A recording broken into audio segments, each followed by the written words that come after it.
আবার ভোল বদলালেন মমতা বন্দ্যোপাধ্যায়। রথযাত্রার দিন বলেই ফেললেন যে বিজেপি যদি আগে দ্রৌপদী মুর্মুকে তারা রাষ্ট্রপতি পদপ্রার্থী করছে সেটা যদি জানাতো তাহলে অন্যরকম তিনি ভাবতেন, অর্থাৎ দ্রৌপদী মুর্মুকে সমর্থন করতেন। আগে থেকে যদি বিজেপি জানাতো যে একজন ট্রাইবাল আদিবাসী মহিলাকে তারা প্রার্থী করছেন, তাহলে আমরাও চেষ্টা করতাম। আমার এমনি মহিলাদের প্রতি একটা সেন্টিমেন্ট আছে, এবং যেহেতু রাজনীতিতে অবশ্য পুরুষ মহিলা সবাই আছে, ওরাও আমায় কনসিডার করে না কখনো, সেটা নয়, একটা গ্রেটার ইন্টারেস্টের সাথে আমরা নিশ্চয়ই অপোজিশন যে 16-17টা পার্টি আছে, আমরা বসে একটা সিদ্ধান্ত নিতে পারতাম যে একটা কনসেনসাস ক্যান্ডিডেট হলে দেশের পক্ষে ভালো হতো। তিনি বলছেন যে আমি তো বারবার ঐক্যমত্যের ভিত্তিতে সব কিছু করতে চাই, রাষ্ট্রপতি উপরাষ্ট্রপতির মতো সাংবিধানিক পদে প্রতিদ্বন্দ্বিতা না হওয়াই ভালো, ঐক্যমত্যের ভিত্তিতেই হওয়াটা দরকার। কয়েকদিন আগেই কনস্টিটিউশন ক্লাবে বিরোধী দলের তাবর নেতাদের নিয়ে তিনি বৈঠক করে রাষ্ট্রপতি পদপ্রার্থী বিরোধী জোটের কী হবে সেটা খোঁজবার উদ্যোগ নিয়েছিলেন। ফারুক আবদুল্লাহ রাজি হননি, শরদ পাওয়ার রাজি হননি, গোপাল গান্ধী রাজি হননি। শেষে অগতির গতি প্রাক্তন বিজেপি নেতা, প্রাক্তন কেন্দ্রীয় মন্ত্রী যশবন্ত সিনহা, যিনি তৃণমূলের সহসভাপতি ছিলেন, তাকেই প্রার্থী হিসাবে মনোনীত করা হয়।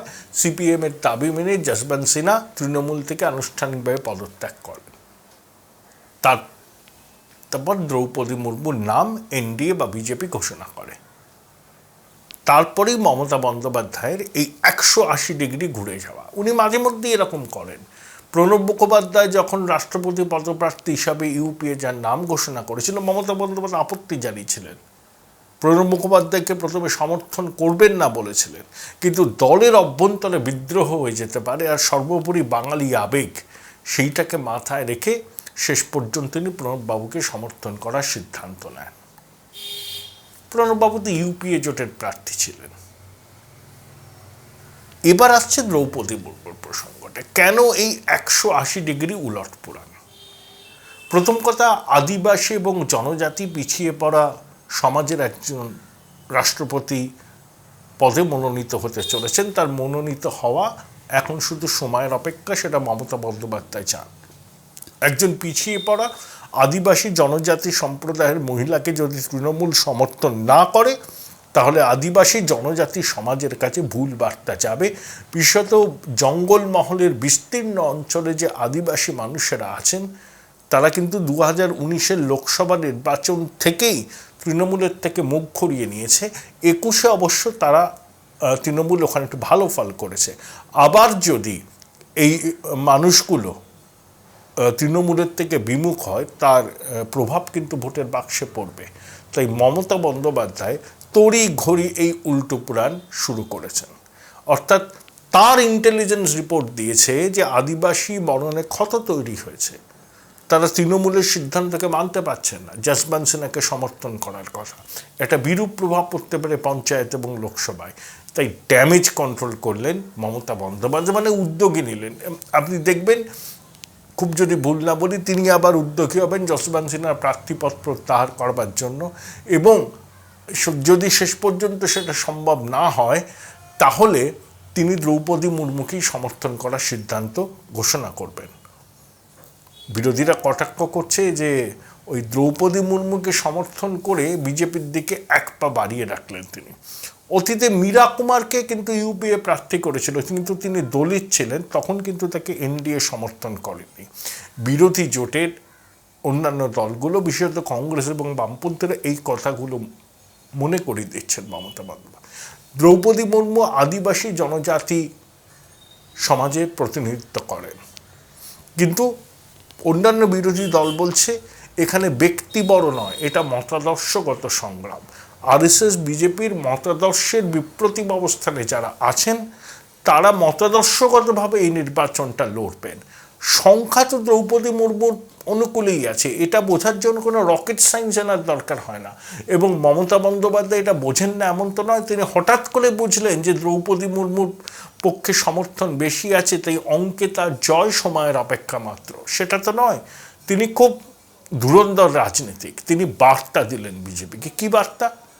সিবিআই ইডির তদন্তে শাসক দল কিন্তু জেরবার, কখন কি হয়, কাকে ডাকে, কাকে হেফাজতে নেয়। 200 জনকে নাকি সিবিআই ইডি চিঠি দিয়েছে, ডেকেছে, জিজ্ঞাসাবাদ করেছে, স্বয়ং মমতা বন্দ্যোপাধ্যায় জানিয়েছেন। এই বার্তা দিলে কেন্দ্রীয় এজেন্সির তদন্ত কি একটু ধীর লয়ে চলতে পারে?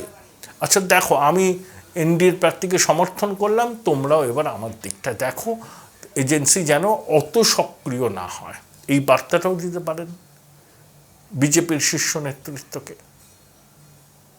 100% সম্ভব। হঠাৎ রথের দিন তিনি এই প্রসঙ্গটা উত্থাপন করলেন কেন? তিনি নিজেই বিকল্প নাম, বিকল্প মানে বিজেপি বিরোধী জোটের মুখ হতে চেয়েছিলেন, কনস্টিটিউশন ক্লাবে বৈঠক ডাকলেন, আগ বাড়িয়ে চিঠি দিলেন, যেখানে কংগ্রেস সোনিয়া গান্ধীর নির্দেশে মল্লিকার্জুন খার্গে দৌত্য করছিল, তাকে কার্যত অপ্রাসঙ্গিক করে নিজের লাইমলাইটে চলে এলেন। অনুপ্রাণিত মিডিয়া বড় বড় করে লিখলো মমতাই বিরোধীর মুখ, কংগ্রেস মেনে নিল, বামেরা গররাজি হয়ে শেষ পর্যন্ত এলো বিরোধী জোটের স্বার্থে। এখন তিনি উল্টো পুরাণ গাইতে শুরু করেছেন। অর্থাৎ তিনি বুঝতে পারছেন দ্রৌপদী মুর্মুকে সমর্থন না করলে তার আদিবাসী জনজাতি যে ভোটাররা আছেন এই রাজ্যে তারা বিমুখ হবেন, তার একটা খারাপ প্রভাব পড়বে পঞ্চায়েত এবং লোকসভায়। 2, আমি এনডিএর প্রার্থীকে সমর্থন করছি, বদলে এজেন্সির এই সক্রিয়তাকে কেন্দ্রীয় সরকার বন্ধ করুক, এই বার্তাটাও তিনি দিতে পারেন। 3, তিনি এইটুকু বুঝতে পারছেন যে মহারাষ্ট্রে পট পরিবর্তনের পর মোদি বিরোধী একটা বৃহত্তর জোট গঠন 2024 সালে করাটা কিন্তু খুব একটা সহজ নয়। হেমন্ত সোরেন, যার সঙ্গে জেএমএম কংগ্রেসের জোট, তিনিও কিন্তু বেসুরো গাইছেন, অমিত শাহের সঙ্গে সাক্ষাৎ করে এসছেন, যে কোনো মুহূর্তে সরকার পড়ে যাবে, কংগ্রেস জেএমএম সরকার, বিজেপি জেএমএম সরকার তৈরি হতে পারে। তাই মমতা বন্দ্যোপাধ্যায় বুঝছেন যে আঞ্চলিক দলগুলো আর সেভাবে মোদি বিরোধী জোটে সামিল হবে না 24 লোকসভায়। এবং এই যে হায়দ্রাবাদে বিজেপির কর্মসমিতির বৈঠক চলল শনি রবিবার, দাক্ষিণাত্যে বিন্ধ্য পর্বতের দক্ষিণে কর্ণাটক ছাড়া বিজেপির সেখানে কোনো তেমন একটা গণভিত্তি নেই, এক্সেপ্ট তেলেঙ্গানা, যেখানে 19টার মধ্যে 4টে লোকসভা জিতেছিল। সম্প্রতি একটি উপনির্বাচনে তারা জিতেছে। হায়দ্রাবাদের কর্পোরেশন ইলেকশনে বিজেপি একদম তেলেঙ্গানা রাষ্ট্র সমিতির ঘাড়ের উপর নিঃশ্বাস ফেলেছে। চন্দ্রশেখর রাওয়ের মেয়ে কিন্তু বিজেপির প্রার্থীর কাছে লোকসভায় হেরে গেছেন। তাই দাক্ষিণাত্য অভিযান বিজেপি কর্ণাটকের পাশাপাশি তেলেঙ্গানা থেকে শুরু করছে। তাই কেসিআর কিন্তু প্রচণ্ড চাপের মুখে। কেসিআরের ছেলে মন্ত্রী, ভাগ্নে মন্ত্রী, জামাই পিছন থেকে কলকাঠি নাড়েন, মেয়ে বিধান পরিষদের সদস্য। অর্থাৎ বিজেপি বলছে 24 সালে পরিবারবাদ মুক্ত ভারতবর্ষ। মমতা বন্দ্যোপাধ্যায় প্রমাদ গুনছেন। একে তার দল এবং সরকারের অনেকে আকণ্ঠ দুর্নীতিতে ডুবে আছেন বলে অভিযোগ, এবং জনমানুষে পারসেপশনটা খারাপ হচ্ছে। এবং সেই মুহূর্তে দাঁড়িয়ে অধিকাংশ আঞ্চলিক দল নানাবিধ কারণে বিজেপি বিরোধী ফ্রন্টে যেতে চাইছে না। তারা হয়তো বিভিন্ন রাজ্যে সরকারে, যেমন নবীন পটনায়ক বিজেপির সঙ্গে সমঝোতা করেই চলেন। সমঝোতা মানে কি? উন্নয়নের প্রশ্নে তিনি কোনো কেন্দ্র রাজ্য ঝগড়া করেন না, জাগান বিজেপির সঙ্গে আন্ডারস্ট্যান্ডিং করে চলেন। কেসিআর করতেন এখন, কিন্তু যেই বিজেপি তেলেঙ্গানার দখলে ঝাঁপিয়ে পড়েছে, কেসিআর মমতা বন্দ্যোপাধ্যায়ের থেকেও চরম রাজনৈতিক অবস্থান নিয়েছেন। কিন্তু কেসিআর খুব সুবিধাবাদী এবং পরিবারবাদী এবং করাপ্ট পলিটিশিয়ান, তেলেঙ্গানার মানুষ জানে। তাই মমতা বন্দ্যোপাধ্যায় বুঝতে পারছেন, তাই মোদি বিরোধী জোটের মুখ হওয়া কার্যত তার কাছে অসম্ভব। তাই তিনি নিজের গদিটা সুরক্ষিত রাখতে চাইছেন এবং বাংলায় তৃণমূল কংগ্রেস যাতে সরকারে থাকতে পারে সেটা নিশ্চিত করতে চাইছেন। তাই আগবাড়িয়ে দ্রৌপদী মুর্মুকে সমর্থনের বার্তা তিনি দিয়ে দিলেন। তিনি একবারও মাথায় রাখলেন না যে তিনি উদ্যোগী হয়েছিলেন বিরোধী জোটের রাষ্ট্রপতি পদপ্রার্থী খুঁজতে। তিনি কনস্টিটিউশন ক্লাবে বৈঠক ডেকেছিলেন, কার্যত পৌরোহিত্য করেছিলেন। যখন একটা নাম ঠিক হলো বিরোধী জোটের প্রার্থী, তার মনোনয়ন দিন অভিষেক বন্দ্যোপাধ্যায়কে পাঠালেন, রাহুল গান্ধী ছিলেন, হঠাৎ কয়েকদিনের মধ্যেই তিনি 180 ডিগ্রি ঘুরে গেলেন। অর্থাৎ মমতা বন্দ্যোপাধ্যায়ের বিশ্বাসযোগ্যতা নিয়ে একটা বড় প্রশ্ন কিন্তু উঠে গেল, বিরোধী শিবিরের মধ্যেও উঠল, এবং বিজেপি বিরোধী যে জনতা আছে তাদের মনেও মমতা বন্দ্যোপাধ্যায়ের রাজনৈতিক অভিসন্ধি সম্পর্কে প্রশ্ন উঠে গেল। মমতাকে আদৌ বিজেপি বিরোধী, নাকি বিজেপির সঙ্গে তলায় তলায় যোগাযোগ রেখে পশ্চিমবঙ্গে ক্ষমতাটা ধরে রাখতে চান? এই প্রশ্নটা উঠছে। যে সংখ্যালঘু সম্প্রদায় লক স্টক অ্যান্ড ব্যারেল তৃণমূলকে সমর্থন করেছে, মমতা বন্দ্যোপাধ্যায়ের এই সিদ্ধান্ত তাদের মনে প্রশ্নচিহ্ন তুলে দেবে না তো? কারণ বিধানসভার ভোট আর লোকসভার ভোট আলাদা। লোকসভার ভোট দেশের সরকার গঠনের প্রশ্নে হয়।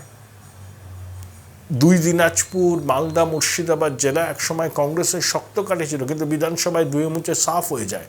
সেই সংখ্যালঘু ভোটাররা যারা 21-এ তৃণমূলকে ভোট দিয়েছে, 24-এর নির্বাচনে তারা আবার বাম কংগ্রেসের দিকে ঝুঁকে যাবে না তো?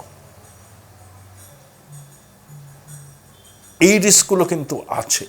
তাই দ্রৌপদী মুর্মুকে সমর্থনের পরোক্ষ যে ইঙ্গিত, সেটা বিজেপির মন পাওয়ার কৌশল ছাড়া আর কিছুই নয়। এটা নিয়ে বিন্দুমাত্র সংশয়ের কোনো অবকাশ নেই, এবং মমতা বন্দ্যোপাধ্যায়ের একটা কুশলী ধুরন্ধর রাজনৈতিক পদক্ষেপ।